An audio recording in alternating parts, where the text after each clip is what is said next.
Hello दोस्तों, नमस्कार। Ajit computer channel पे आप सभी का स्वागत है। आज फिर आपके लिए बिल्टोन के मोस्ट वीवीआई क्वेश्चन लेकर आया हूँ। जैसा कि हमने बताया था, आपके लिए रेगुलर बिल्टोन के मोस्ट वीवीआई क्वेश्चन लेकर आऊंगा। तो बिना कोई देरी किए हुए क्लास को स्टार्ट करते हैं। तो आज का सबसे पहला क्वेश्चन है, स्प्रेडशीट में गणना करने वाले स्टेटमेंट को क्या कहा जाता है? स्प्रेडशीट में गणना करने वाले स्टेटमेंट को फॉर्मूला कहा जाता है। दूसरा क्वेश्चन है, डेटा प्लॉटिंग प्रक्रिया में कार्टेशियन समन्वय प्रणाली को कौन सा चार्ट लागू करता है? तो इसे स्कैटर चार्ट लागू करता है। अगला क्वेश्चन है, कौन सा एक्सेल टूल आपको एक बड़े डाटा सेट से जल्दी और स्वचालित रूप से सारांश डाटा बनाने की अनुमति देता है? ये आपको पाइवट टेबल देता है। इसका आंसर हो जाएगा पाइवट टेबल।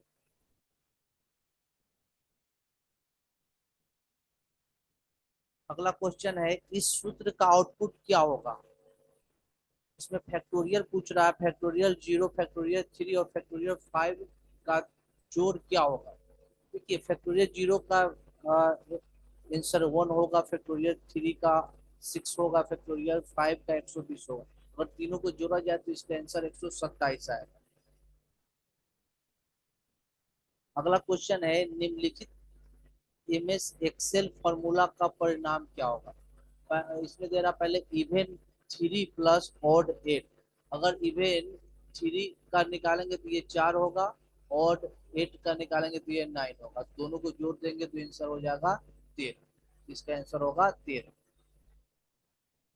अगला क्वेश्चन है, यदि आप सेल A6 से B6 में फॉर्मूला सम A1 से लेकर A5 तो कॉपी करते हैं, तो एक्सेल में बी सेल के लिए कौन सा फॉर्मूला दिखाएगा?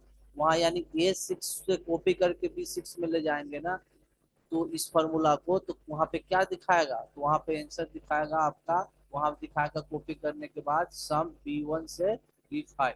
इसका आंसर हो जाएगा बी। अगला क्वेश्चन है, निम्नलिखित एमएस एक्सेल सूत्र का मान क्या होगा? देखिए, फ्लोर 14 और कोमा 4 का अगर मान निकालेंगे तो 12 निकलेगा। 12 आंसर होगा इसका। अगला क्वेश्चन है, डिस्क पर सभी डाटा को मिटाने के लिए प्रयुक्त कमांड है, तो इसे फॉर्मेट कहते हैं। फॉर्मेट करने से डाटा, सभी डाटा, डिस्क की डाटा को हम लोग क्या कर सकते हैं? फॉर्मेट से मिटा सकते हैं। अगर एक वर्ण को दाईं ओर हटाने के लिए किस कुंजी का प्रयोग करते हैं? किस बटन का प्रयोग? दाईं ओर हटाना है ना, तो डिलीट का प्रयोग करते हैं हम।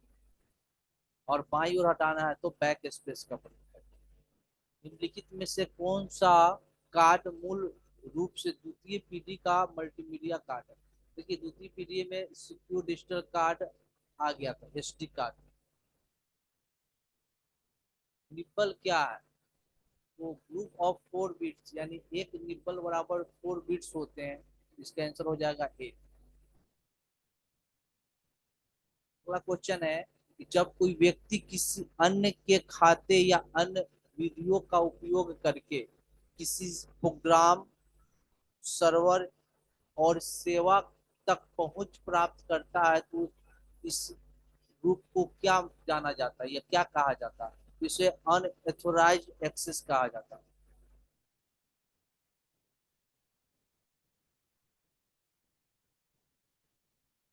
अगला क्वेश्चन है, फाइल एक्सटेंशन का उपयोग डैश के लिए किया जाता है। फाइल एक्सटेंशन का उपयोग फाइल का टाइप जानने के लिए है। इसका आंसर हो जाएगा सी। निम्नलिखित में से कौन सा आंतरिक नेटवर्क और इंटरनेट के बीच सुरक्षित पहुंच प्रदान करता है? तो ये प्रॉक्सी सर्वर करता है। अगला क्वेश्चन है, निम्न विकल्पों में से 64 बिट यानी 64 बिट प्रोसेसर संबंधित ऑपरेटिंग सिस्टम का चयन करें। तो भाई, अगर हम देखें तो विंडोज 10, 8 या विंडोज 11 या 7, ये सभी 64 बिट से संबंधित है। ये सभी जब विंडोज 7 आ गए तो 64 बिट ऑपरेटिंग सिस्टम मार्केट में आ गया, तो विंडोज 7 से ही 64 बिट ऑपरेटिंग सिस्टम इस्तेमाल किए जा रहे हैं। तो इसका आंसर हो जाएगा विंडोज 7। देखिए अगला क्वेश्चन है, यूनिक्स में कोई प्रोसेस को समाप्त करने के लिए डैश कमांड का उपयोग किया जाता है। देखिए इस प्रोसेस को किल कहते, किल द प्रोसेस। और किसी प्रोसेस को अगर हमें समाप्त करना ना, किल नाम के प्रोसेस का कमांड का उपयोग करते हैं हम लोग यूनिक्स ऑपरेटिंग सिस्टम। कि अगला क्वेश्चन है, निम्नलिखित में से कौन सा वैध ईमेल का पता नहीं है? कौन सा पता नहीं है? इसका आंसर हो जाएगा बी। अगला क्वेश्चन है, डैश सॉरी एक डैश लगभग 1 मिलियन बाइट है। देखिए एक गीगाबाइट के बराबर 1 मिलियन बाइट आप बोल सकते हैं। 1 गीगाबाइट बराबर लगभग 1 मिलियन बाइट होते हैं।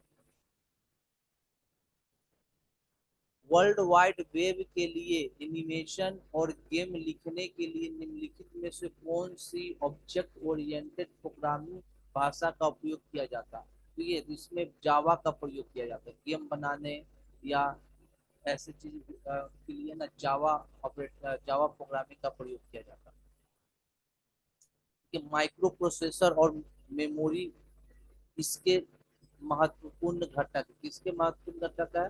तो भाई ये सिस्टम यूनिट के महत्वपूर्ण घटक। देखिए टेम्पोररी फाइल को सेव करने के लिए किस फाइल फॉर्मेट का उपयोग किया जाता है? टेम्पोररी फाइल को लिए ना tempo dot T M P. इसका आंसर हो जाएगा B, dot T M P. Computer network के संदर्भ में यूडीपी का अर्थ क्या है?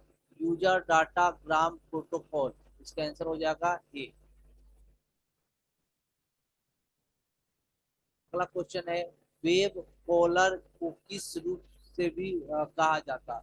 देखिए वेब कॉलर को ना वेब स्पाइडर के नाम से भी जाना जाता है।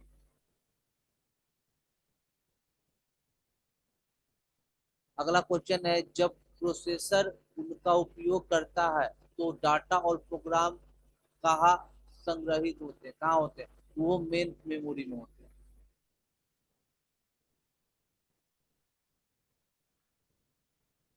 अगला क्वेश्चन है, इमेज पावर पॉइंट में हाइपरलिंक डालने के लिए किस शॉर्टकट का प्रयोग किया जाता है?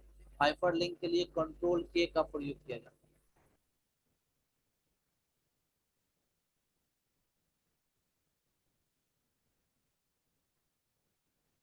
देखिए अगला क्वेश्चन है,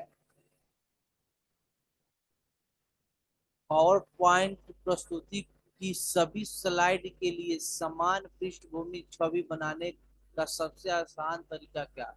देखिए अगर समान स्लाइड आप बनाना चाह रहे हैं ना, समान अगर उसमें सभी फॉर्मेटिंग समान चाह रहे हैं, सभी थीम समान चाह रहे हैं, तो आप स्लाइड मास्टर का प्रयोग कर सकते हैं। इसका आंसर हो जाएगा बी। अगला क्वेश्चन है, एमएस पावर पॉइंट प्रस्तुति में डिजाइन स्लाइड के लिए लेआउट और स्वरूपन को नियंत्रित करते हैं। इन्हें आमतौर पे किस रूप से जाना जाता है? तो इसे टेम्पलेट के नाम से जाना जाता है। देखिए अभी रेगुलर आपके लिए हम बेल्ट्रॉन के मोस्ट वीवीआई क्वेश्चन लाएंगे, जैसा कि हमने पहले भी बताया था आपको। प्रत्येक दिन आप कोशिश कीजिए कि 30-35 क्वेश्चन आप डील करें। ज्यादा एक ही दिन में 100-200 क्वेश्चन पढ़ने की जरूरत नहीं, इतना पढ़िएगा तो फिर आप भूल जाइए। कम पढ़िए, आप उसको याद कीजिए, सारे क्वेश्चन को माइंड में बैठाइए। क्वेश्चन अगर रिपीट होते हैं एग्जाम में तो आपको फायदा होगा। तो आज के लिए इतना ही रहने देते हैं, इतना ही पढ़िए और इस सारे क्वेश्चन को कोशिश कीजिए कि नोट कर ले, आप इसको याद कर ले। और अगर आपको क्लास अच्छा लगा हो तो प्लीज चैनल को सब्सक्राइब कीजिएगा। और आपको हम बता चुके हैं रेगुलर आपके लिए हम ऐसे क्वेश्चन लाएंगे जो मोस्ट वीवीआई होंगे। तो रेगुलरली आपके लिए 29-35 क्वेश्चन रेगुलर, हो सकता है एक दिन बीच हो जाए, लेकिन रेगुलर आपके लिए 30-35 क्वेश्चन हम लाएंगे जो आपके लिए एग्जाम के लिए बहुत ही इंपॉर्टेंट होंगे, खासकर बेल्ट्रॉन एग्जाम के लिए। तो प्लीज चैनल को जरूर सब्सक्राइब कर लीजिएगा। तो आज की क्लास को यहीं समाप्त करते हैं।